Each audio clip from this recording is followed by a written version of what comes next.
这里是全世界最大的人工垃圾处理中心，也是整个北非最大的拾荒人群扎布林人的居住地。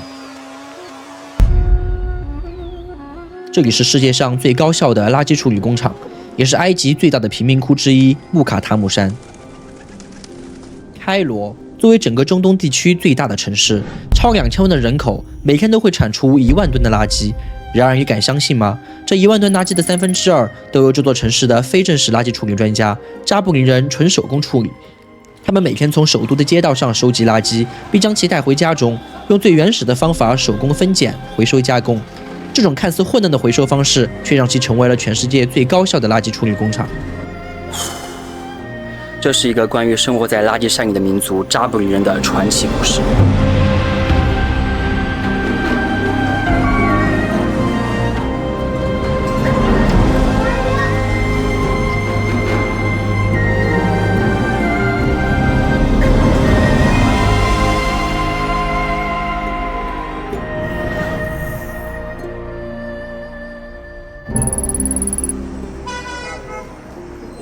在整座城市都还在沉睡的时候，扎布林人便开始了忙碌的一天。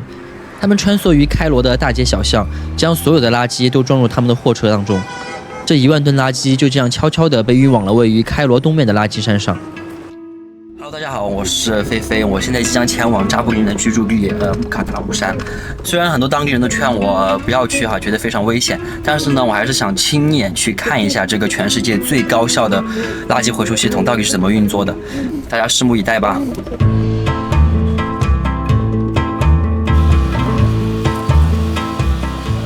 扎布林人是 Zebalan 的音译，在阿拉伯语中是垃圾人的意思。扎布林人的由来要从上世纪40年代说起，他们是自给农民的后代，起源于埃及南部上埃及的一个农村地区。由于农业不再是一种可行的生活方式，扎布林人面临经济困难，这促使他们迁移到开罗寻找工作。最初，扎布林人定居在开罗西侧的吉萨省地区，但在1970年遭到驱逐，于是扎布林人便搬到了位于开罗以东的穆卡塔姆山的一个废弃采石场。此后，他们便在这里定居了下来。我现在就到这个垃圾城的入口了我今天没有固定的参观路线因为这里面的路实在是太复杂了，所以说我准备就这样随便逛一逛，然后去看一看。我现在已经进到这个垃圾城里面了就是大家看到垃圾遍地，随处都是垃圾而且这个味道真的是扑面而来。我现在已经自动停止用鼻子呼吸了。为什么开罗盛行这个人工垃圾回收？主要是因为开罗就像一个活着的文物，它整个建筑、街道、水下管道系统都非常的陈旧了，对任何一处进行一个修缮都是巨大的工程，而且当地人也已经习惯了将他们的垃圾就随手扔在家附近门口。你看这后面就是个垃圾堆。我在我住 Airbnb 的时候刚好就遇到了一个扎布林人上门来回收东西。我现在遇到他们一个收垃圾到家里面上门来收垃圾，而且我才发现我住的 Airbnb 有一个后门，他们把垃圾都堆在这个后门，然后这人就从下面上来之后，收垃圾人从这个地方上来就专门收走垃圾。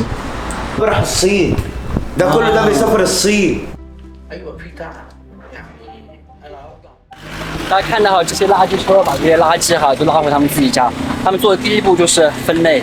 当男人们带着收集的垃圾回到村里时，他们的家人便开始分类垃圾。垃圾分类是一项耗时的工作，妇女和儿童每天可能要花费10到12个小时来分类垃圾。首先，垃圾将被分为主要的16类，如纸、塑料、纸板、罐头等。直到垃圾首先被分类到主要类别之后，才会进行类别类的分类。例如，主要类别的纸张将被分类为白纸、黄纸、厚纸、报纸、薄纸等。垃圾分类后会交给特定负责回收指定材料的家庭进行下一步的处理。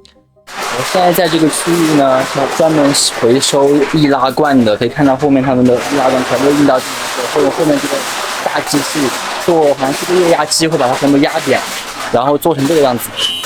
刚才我被一群当地小孩围了起来你说我心里面捞不捞？我还是捞的，因为他们对着我的相机弄来弄去，还想把我相机拿过去，我真的心里面捞，太可怕了。刚才被那群年轻人缠着不让我走的时候，多亏这位黄衣小哥才把我解救出来。出来后，他便让我跟着他走。这个小哥不知道带我去哪里，跟着他走。My friend, you okay? Okay. Okay. 之后，小哥便带着我穿梭在垃圾城的各个大街小巷。由于语言不通，我也不知道他到底要带我去哪里，但是我还是选择了相信他，因为在这样一个地方，有当地人带着走，总比一个人自己逛要好。在走了大概20多分钟后，我感觉我逐渐进入到垃圾城的最深处，因为垃圾变得越来越多，味道也变得越来越大。然后最后呢，小哥带我走进了一个私人小作坊。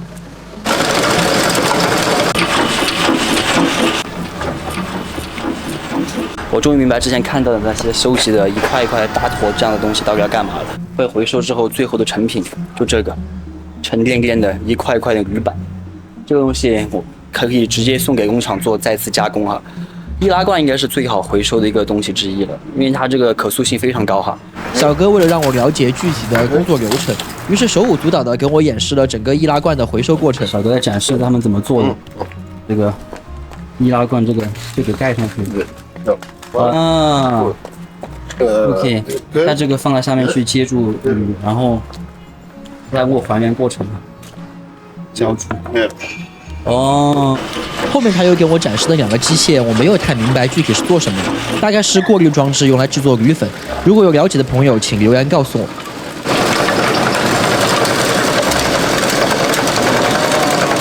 不过这个味道真的是太浓郁了，我现在真的是已经无法呼吸了。小哥也给我展示了在垃圾城里最普遍也最重要的一个装置，就是这个升降钩。在任何一栋楼里都有这个装置，因为他们每一天收集的大量垃圾不可能当天处理完，所以他们会把垃圾都储存在自己的家里。所以垃圾城的自建房就成了一个垂直的垃圾仓库，从山顶上望去，真的是像一座超级垃圾山一样。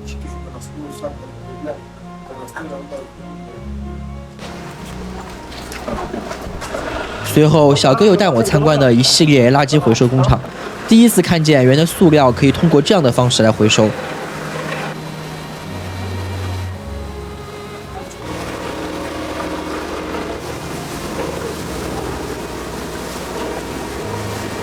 今天我所参观的不过是扎布林人回收系统的冰山一角。如今他们的垃圾回收率已经达到惊人的80%，远远超过各大国际垃圾回收公司的回收效率。今天真的多亏这个黄衣服小哥带我穿越这重重障碍哈，不然我一个人真的是绝对来不了这么深的地方。而且人真的很好，他着急忙忙的就走了，他说他要上班呢，他就走了。真是人就这样带我参观了一上午哈，也没有说找我要钱，也没怎么样。我现在遇到一个小朋友，他会说法语，说一点点。他现在准备带我去看他家里面养的鸭子。我现在跟这个小女孩，我现在到了一个小屋顶上面。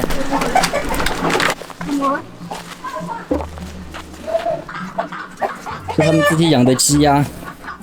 小女孩带我参观了她的卧室，她平时就睡在这个破烂的房间里，而在这个破烂的房间隔壁，竟然是一个养猪的猪圈。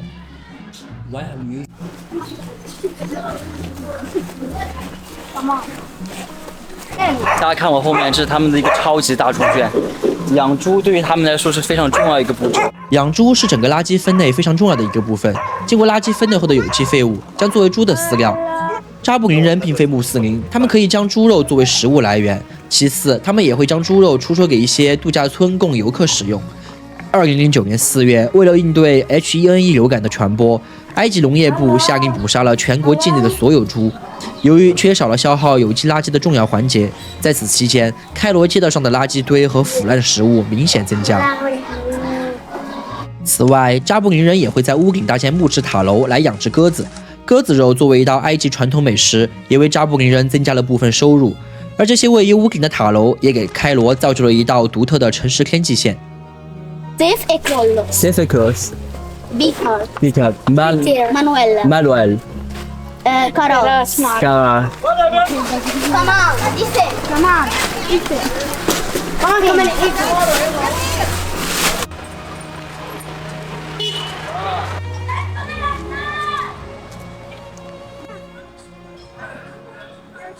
你完全想不到，在垃圾山的山顶居然藏着一个巨大的宝藏，就是这个超级无敌大的洞穴教堂。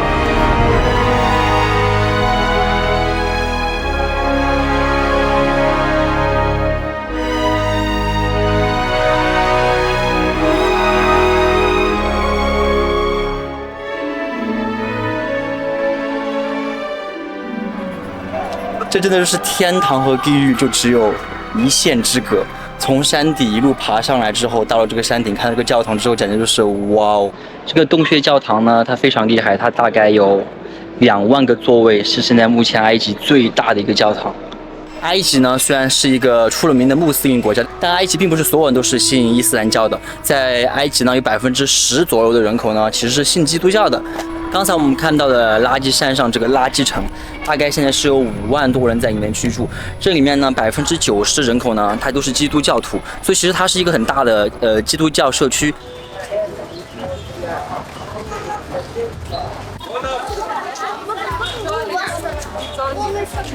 我刚才呢，因为迷路了，然后走到了一个居民楼里面，就被他们非常热情的把我邀请了上来。Hello。还要一定要请我喝水。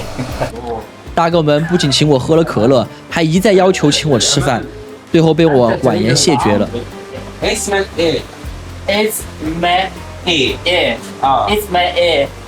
انا بحبك وبريدك بعت جواب في بريدك دنيا غرورة لا ثانية متولي يا جرجال متولي يا جرجال 他们都是从阿西尤特过来的。اسيوط احنا اسيوط واللي يعدي يموت هو اللي رماه ويلكم تو كايرو Welcome to Cairo. مصر والصين ايد واحدة شاينا وايجيبت يد واحدة كل واحد通过当地人的介绍，我们来到了垃圾山里的一个公益机构，他们专门教授当地妇女将回收的垃圾制作为各种手工艺品。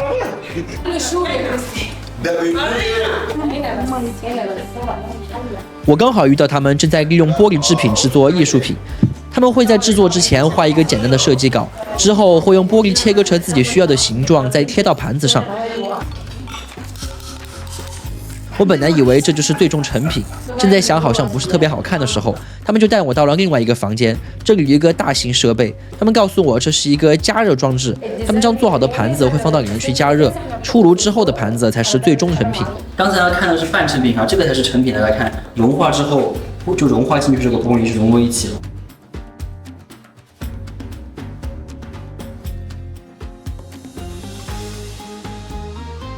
我们现在看到这所有制品哈，都是回收物品做的。看，这是刚才那个盘子上面玻璃，大家可以猜猜看，这个是什么？这个耳环，这个是啤酒瓶上面那个环给取下来的环哈。这有个最厉害的，来看这个盘子，看这个包都很好看。大家仔细看这上面这个圆圈圈，它猜是干什么？是什么做的？大家喝速溶咖啡吗？速溶咖啡浇的。啊，易拉罐。我现在到这条街道好像是他们主要的这个生活街道，可以看到，主要都是一些小商店哈，卖食物的、卖杂货的各种，就不再是垃圾了。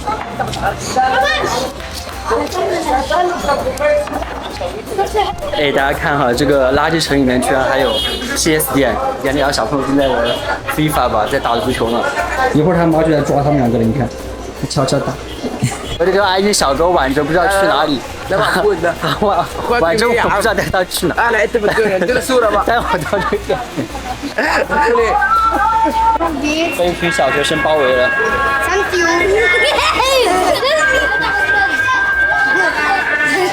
我们今天参观了整个扎布里面的这个垃圾回收系统，我们不得不说，它这个回收系统真的非常的高效。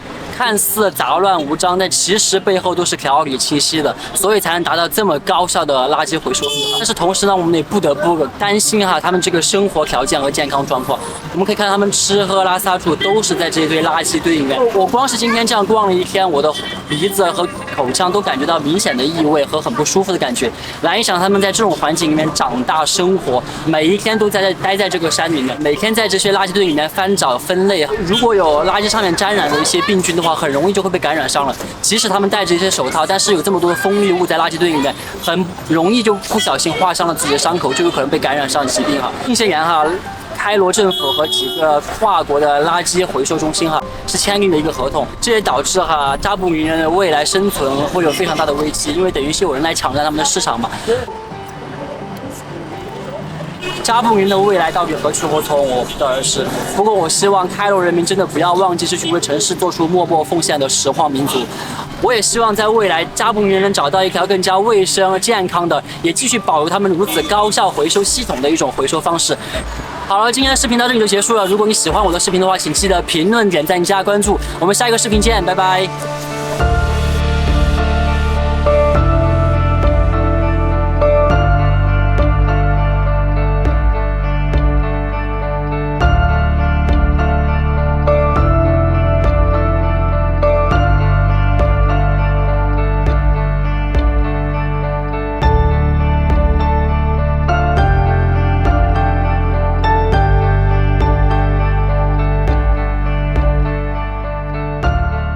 这儿才看到人家真实的物价哈，这个地方芒果汁一般我在外面买哈，一般在30到15之间。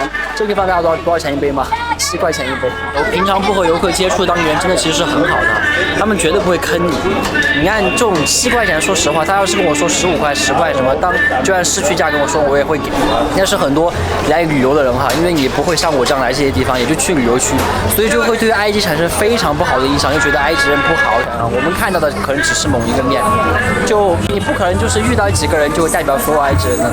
埃及人这么多人，1亿多人口，每个人都是不一样的。而且说句实在话哈，在我的感受来看，非旅游区的这些当地老百姓哈，其实大部分来说哈，对我们作为外国游客来说，人都是挺好的。